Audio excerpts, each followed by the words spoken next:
Question number 25 to 29. Study the following information carefully and answer the given questions. 8 friends P, Q, R, S, T, V, W and Y are sitting around a square table in such a way that 4 of them sit at 4 corners of the square, while 4 sit in the middle of each of the 4 sides. The ones who sit at the 4 corners face the center, while those who sit in the middle of the sides face outside. देखो क्या कह रहा है, एक square है जिसमें total 8 persons बैठे हुए हैं. कुछ पर्सन्स कॉर्नर में हैं और कुछ पर्सन्स मिडिल में हैं. ठीक है, जो मिडिल में है वो आउटसाइड की तरफ फेस कर रहे हैं और जो कॉर्नर में है वो सेंटर की तरफ फेस कर रहे हैं, कुछ इस तरह से. ठीक है, फर्स्ट इंफॉर्मेशन में क्या कह रहा है, P who faces the center sit third to the right of V.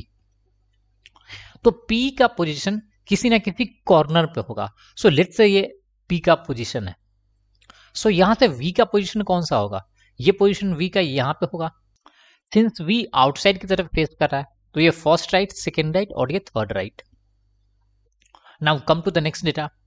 T who faces the center is not immediate neighbor of V. So यहां पे T का पोजीशन नहीं है, यहां पे भी T का पोजीशन नहीं है, तो T के लिए ऑब्वियस पोजीशन बच गया और वो रहा ये.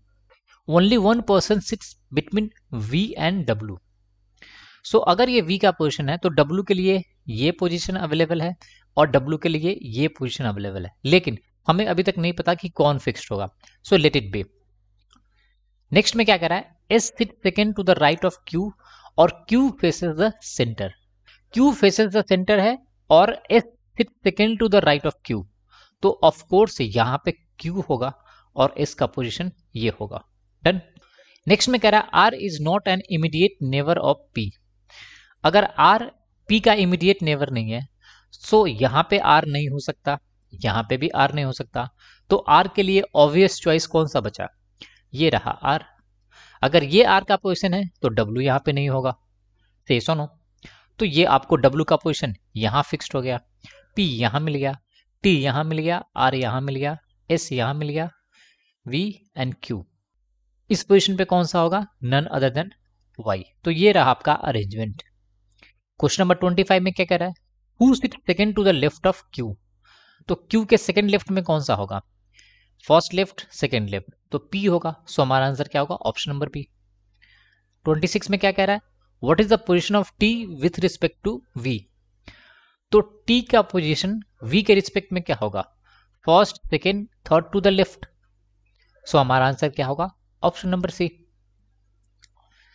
क्या कह रहा है, 3 of the following 4 are like in a certain way and so form a group, which is the one that does not belong to that group.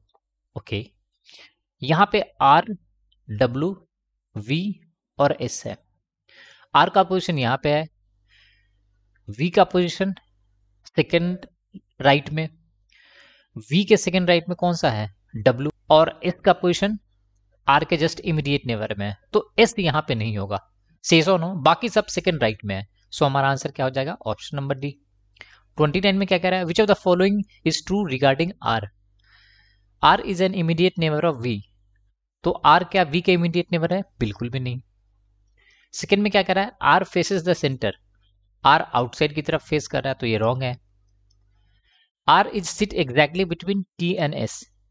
तो यहाँ पे T है, यहाँ पे S है और इस दोनों के बीच में क्या है, R है. तो हमारा आंसर क्या होगा, 29 का C. सो इस तरह से आप इस क्वेश्चन को इजीली सॉल्व कर सकते हैं. So thanks for watching the video. If you like the video, do subscribe the channel and share the channel with your friends.